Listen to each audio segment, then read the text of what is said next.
Hi Ken, this is Nathan, your editor. I just wanted to go over um, some points about um, your book.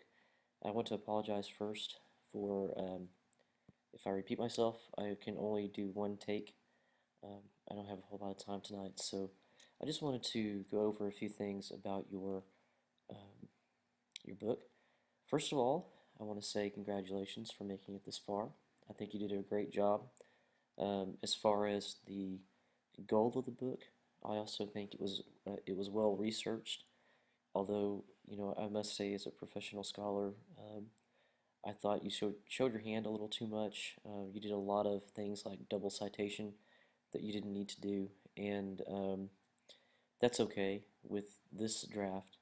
But I recommend that you remove those double citations, and I'll try to find an example of that as I'm talking with you. I think a lot of confusion can be cleared up if you simply formatted the text a little differently. I figure that is the best way to um, signal to your reader that yes, indeed, you are copying somebody else or you're using another source. Now, the way you cited your sources was very confusing. I got the feeling, and I think I'm confident that I'm right about this, that I'm reading your notes and I'm not really reading something you've processed and thought through. If I'm wrong about that, I'm sorry for that assessment, but the reason for that is this is what my notes look like whenever I do research. So that's not a bad thing. What it does mean is this makes sense to you, and it does not make sense to anybody else. Um, and I think I did a pretty good job of editing this so that it will make sense to people. Editing is not the last step. You're going to have to format this right, and or format it some way, even if it's not formatted, correctly. It needs to be formatted, and I will show you what your book will look like if I format it. But um, one of the things I'm going to suggest is whenever you quote uh, lengthy pieces of material like your lists and you're quoting it verbatim, or maybe even if you're just quoting it, I think in some of the lists you change up the words a little bit. Set that aside. What we do for scholars, whenever we quote long pieces of material, like 10, if it's 10 lines of text or more, you know, imagine this is the beginning and ending of a line. Well, for your longer quotes, it'll be like this, and instead of double spaced, it'll be single spaced. So you have a nice, neat little box of quoted material, and then at the end of that material, you put your citation. Instead of citing, um, like you cite one text a whole lot, and you put that after every item in the list sometimes. And you don't need to do that. You just need to cite them once. And I'm going to recommend that you follow APA style. I think it'll be the easiest style for you. You already do that most of the time, and that's where you just use the author and date. At no point in this book do you need to use a page number. At no point in this book, even in the bibliography, which I strongly recommend that you do. If you do for your citations, if you just clarify where you're taking stuff, where it begins and ends, there's a lot of material without quotes, and there's a lot of material with only one quote, like an end quote or a beginning quote. Um, if you make that clear, and you make it clear that you're using another person's material by squeezing in the text just a little bit, maybe putting some things in italics. For example, like the material that you have, the definitions that you have at the beginning of chapters can be set aside in italics, shrunk, and uh, and single spaced. So it's very clear that you're starting off with a quote, and it's set aside um, completely from your text, from what you're doing. So if you use the author and date um, in parentheses and period after it, um, you're going to be golden, especially if you have a bibliography. Now I'm going to show you how to build a bibliography. It's very, very easy. It's going to take you about between 2 and 4 hours to do if you do it correctly. It took me, I think it took me about 3 months to do the bibliography for my dissertation. Excuse me, my dissertation. But my bibliography was more words than your book. So it took me quite a while, and I just watched a movie, and while I was doing it, and it's also very critical that you do this while you're completely sober. Anytime you work on your book, because you will make mistakes. You might be relaxed. Um, some editors will encourage you to have a glass of wine or a little beer right beside you as you're working if it calms your nerves. If you do get really excited whenever you write, I don't think that you're the kind of guy that gets really, really, really excited, like so excited you have to have a drink in order to write. Um, it's always best if you do this while you're completely sober.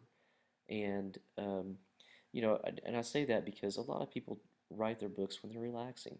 If you are relaxing at night, and I know with me, that means two fingers of Jack or something like that.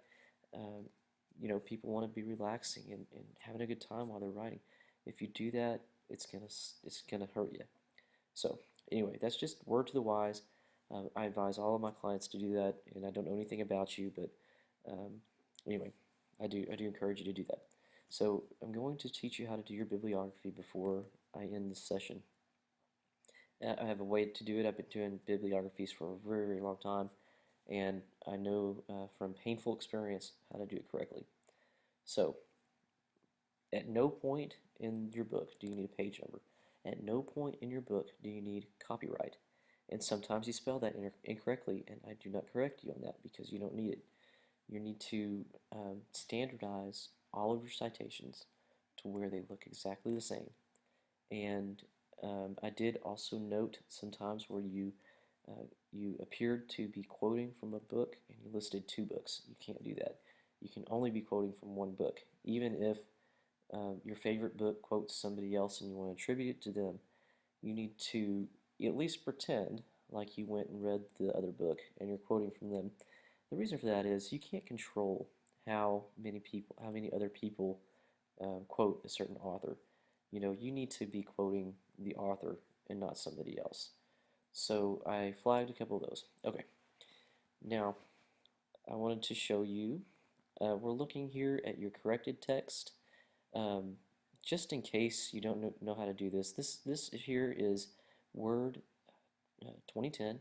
If you're using an earlier version of Word, it's about the same. They just moved everything around. But I want to show you some tricks here that most of my clients don't know about. Track changes is on, and we're doing final showing markup. A lot of my clients look at this and it's just too much. So what you can do is do original, and everything's gone. Or you can go to final. This is the text. If you want to read the text that I corrected, this is the corrected text. And it's a lot easier to read like this. So a lot of clients lately, for the past 6 months, I don't know why clients have started doing this, but everybody asks me for 2 copies of the edited version. They ask me for this, and they ask me for the marked up, final showing markup. So that's a little trick. If you want to read it like that, you can. I like to read it like this, and what you do is, if you want to accept my change, all you have to do is click on accept change, and it accepts that, and then I'm going to accept the next one. And if you get tired of doing that, you can always just turn your track changes off and correct it. So I made a lot of corrections. I estimate that it's going to take you it could take you between 3 and 6 hours to read through every little thing that I commented on and that I suggested for corrections. So um, I added this, or you did. You can see the time and the date that I inserted that. If you like it, just double click, accept change. Very easy. If you want to check on the comment, this is a comment, it's highlighted. I say specifically whatever it is. See, I wrote in mental development, and I don't know if that's what you meant. If that's not what you mean, what I'm suggesting is you change it to whatever it is. I see that it is crossed out there. One of the issues that is pervasive in your text, I mean, it's just in every paragraph. Sexist language. Now, whenever I was a kid in school, I'm 35. So whenever I was a kid, we learned a thing. It was called the unknown pronoun, is how we learned it. Whenever you have a person who's unknown and you're just using them as an example, you always use the masculine pronoun. Use he. It's the same way in Spanish. It's the same way in Latin. It's the same way in Greek. You know, everybody did it because everybody was sexist back then.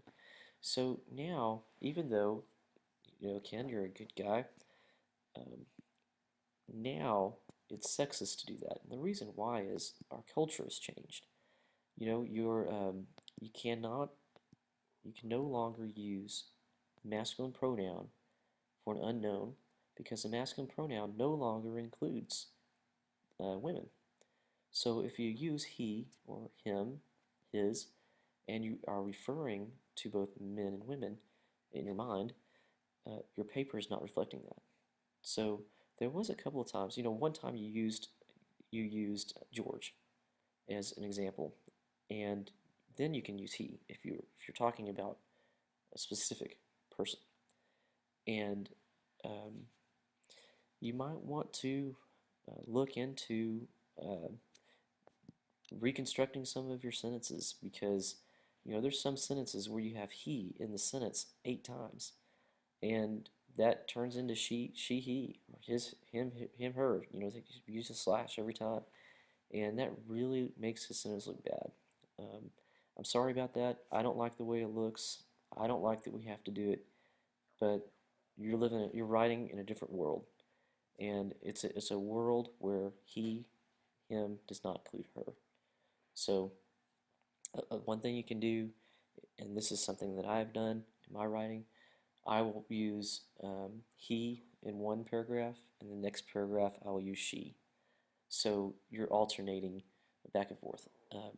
That makes the paper look a little bit more elegant, but um, this is the way people write now, so people are used to seeing that slash. They're used to seeing him or her. There's my favorite one is the S slash he, so it's like she, he. That's my favorite, my personal favorite way.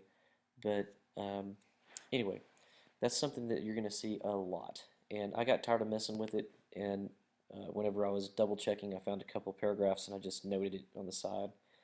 Um, so, and I didn't know if you were even going to accept the changes or not. And I did hundreds of them. So, um, anyway, that's that. Okay, this is self-explanatory. I'm going to go down to some of your formatting issues. Okay, we don't know, the reader does not know that you are in a different chapter. I don't know if you're in a different chapter. You need to have your chapters clearly marked. I mean, obviously, to me, this is a new chapter. I mean, it is apparent, but it's not completely clear. So, one thing I recommend is you have some great sources.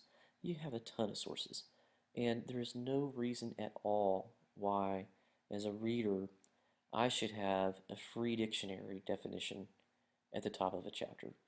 You know, um, it's something that personally I really don't like it because it tells me I don't know the basic definition of a word. I don't know if your reader will not appreciate that, but what you need to do, since you have so many sources and you know your sources, you need to go to a real source, one of your sports psychologists, and have them um, define self-identity or personal identity or sports identity. There's no reason why you should quote from the dictionary. If you must, you need to forego the way that you're citing it because it's incorrect. Um, you need to cite it by the entry, like it'll say personal identity in quotes, and then your well, actually, you also have to cite a person. So if you can't cite a person, it's an anonymous source, and it's not valuable.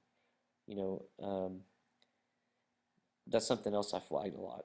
You have a lot of anonymous sources, and whenever you have that, um, it's really, really, really weak. I mean, you have so much good stuff. You need to draw from your good stuff and not use weak stuff. It's just uh, not professional. So, and you really want to be professional. Even if you're publishing this at Staples, you need to be at a level that reflects your ability, and this isn't it. So anyway, well, and you do it right here. You can delete all of this and just use this right here, and that's all you need because you're citing an authority, and um, these do not add anything to what Weinberg and Gould have done. So especially in your field. So I mean, it's kind of like drinking from the Holy Grail and a Dixie cup. So anyway, a lot of issues with capitalization. You know, if we were writing in German, a lot of these words would be capitalized, but um, most of the time, whenever you use capitalization, like personal identities here, you do that a lot, and it should almost never be capitalized. The only time that I did not suggest that you go lowercase on that second word is whenever you're explaining an acronym. Like SMART. That acronym, I'll let you do that, but even with the acronym, you don't need to capitalize that second letter.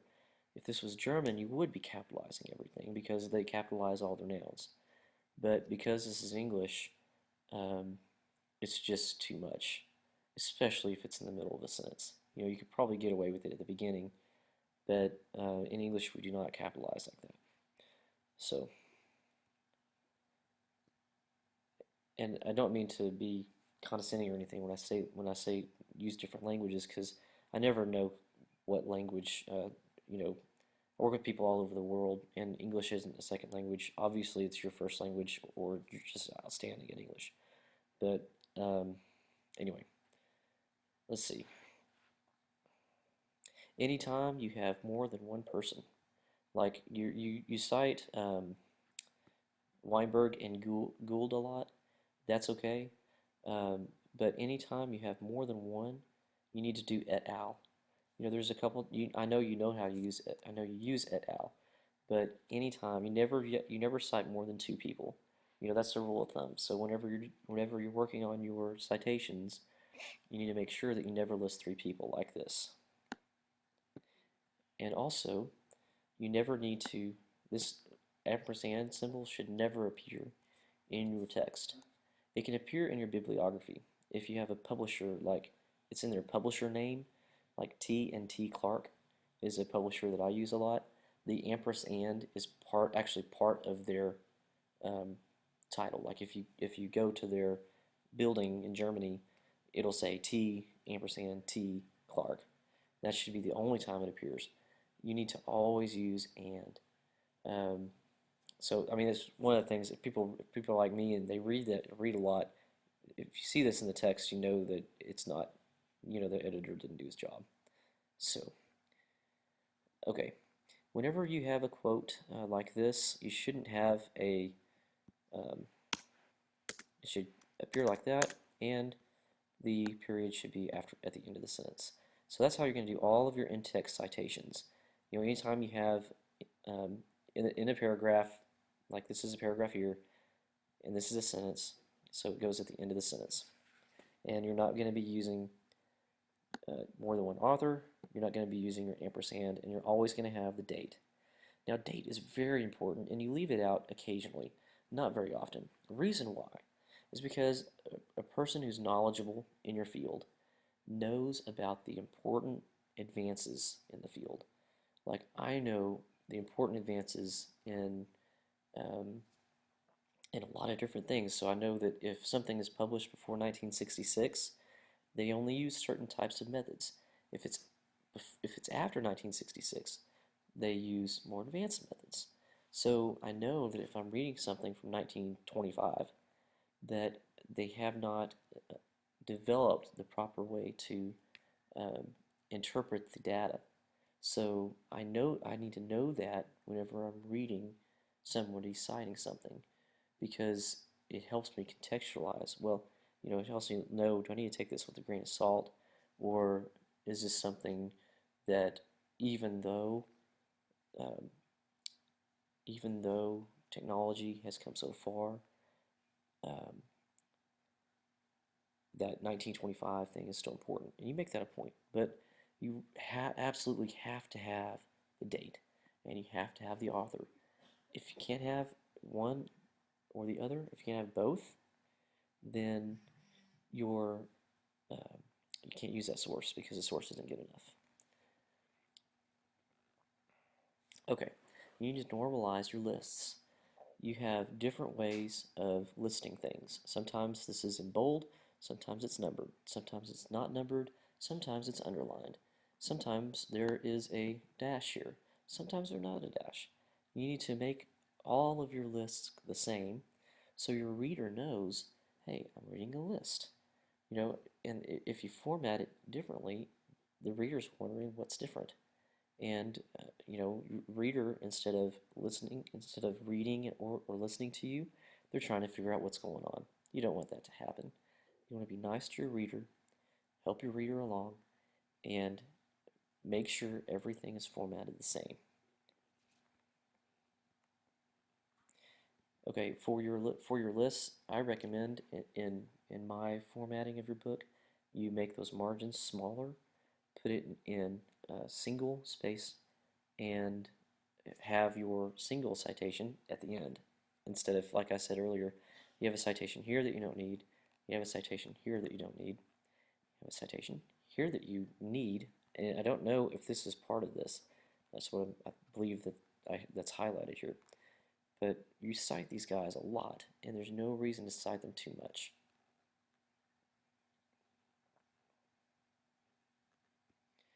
At no point do you need this. Um, it's just too much information. The only thing you need is the author, date, and then move this down into your bibliography. If it's a journal article published online, all you need is the journal article citation stuff. You don't need to pretend like you found it online. It's the only place you can get it. Your reader will look for the online stuff if the reader wants it. But the only thing that the reader needs is this European Journal of Psychology, um, and to be able to find this in the library or online. So you list way too much information here.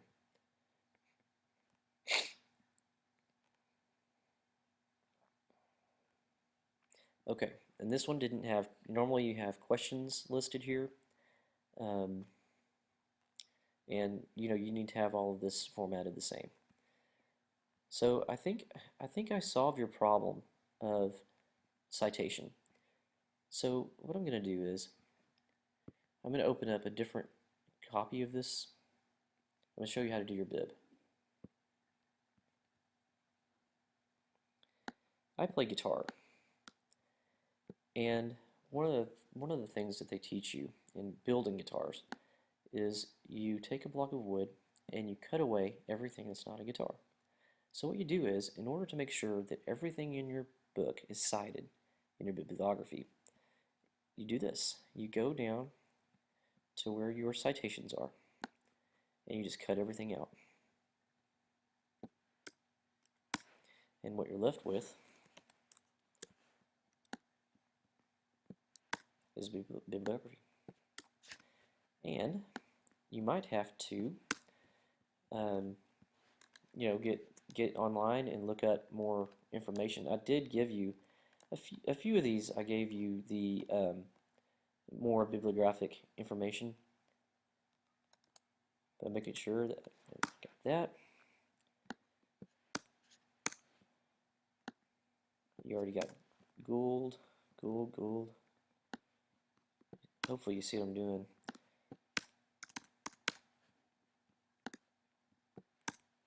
Okay, so you get the picture.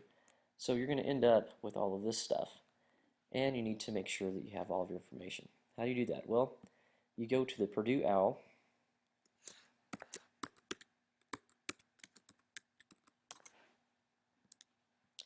It's an online writing lab. This is really cool. Now what you need to do is follow APA. So we're going to look around here for APA. Actually, I saw it when I searched. APA Formatting and Style Guide. And in-text citations. This is how I mentioned that. Reference list. Authors, periodicals, reference list, others, electronic sources. That's if you have a question about what you need to get from an online periodical. This is how your bibliography should look. Okay, so you need to build your bibliography. I believe that's going to take you about 6, maybe 8 hours to do, but it's completely worth it. And I do not think that in its current condition you can publish this book in Amazon. If you add your bibliography, I believe that it will be publishable. And if you add some more text, to bridge the gaps in the book, I think that this would be a pretty fun book for people to read in your field. So I think you did a great job, and you just need to take it over that precipice. Getting that bibliography and the citations right is going to be a major help to your book, and it's going to make it publishable. So you definitely don't want to get it out there the way it is now. But okay, I want to show you. Remember, that's the Purdue OWL, and you can always go back and look at that. Okay, I want to show you your workbook sample. This is what your book would look like if I were to format it today. Now, my formatting costs $250 for a book of your length, and I can do it in a week or 10 days. So you would, of course, be able to change the font, and it's your beautiful name. I love seeing my name on my books. This is your half title, blank page, your copyright page. I just put to Sam and Diane here because this is your dedication page. Acknowledgements, contents. Okay, I did your intro and your sports identity. Now this is not your final draft. This is the draft before it was edited. The reason why is I had so many changes to the book. I had to use it without the changes in order to make it look good. So anyway, this is what it would look like. You have your beautiful introduction up here. This is Century School font.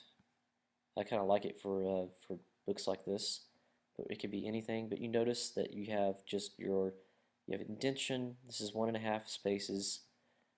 You have a blank space in between your paragraphs. I took all of those out. It looks more like a book like this. Just going down to your list and show you how I did that. Okay, this is chapter 1, sports identity. Your title is way too long for the page, and you have how I suggest you do your quote. It's in italics, followed by your citation, and it's actually should be like this. The reason why I left that is because it appears up here at the top, and I wanted your reader to see the first name, but I think it probably looks better like that. But it's up to you. And you see, your indentions, your margins are a little bit wide, so people can take notes in the margins. It's also formatted on an 8.5 by 11 page, which is the only size page that you can print by yourself at Staples. All the color is gone. It costs more to print in color, and you absolutely do not need it in your book. I did leave it in bold. I thought since you have so many citations, and this isn't a research project, I thought it would be good to have your citations in bold. It kind of makes it jump out at the page. And this is how I suggested you do your lists. You had your citations here, and it's formatted just like above. So you have your number, bold, dash, sentence. Every list in your book is going to look like that. And then you have your citation at the end. And this is a citation in text. you have a period at the end, Weinberg and Gould, 2006. That's all you need. And the only thing I'm doing here is formatting, so I didn't change it, to how I suggested that you do it in your final. This is just to look pretty. Oh, and notice that you have your title here, Psychology of Speed, and every other page is different. Tyler is here, your last name, and then your shortened title. You have another list, just like the other one. And then your questions, sports identity questions. Sports identity is the name of the chapter.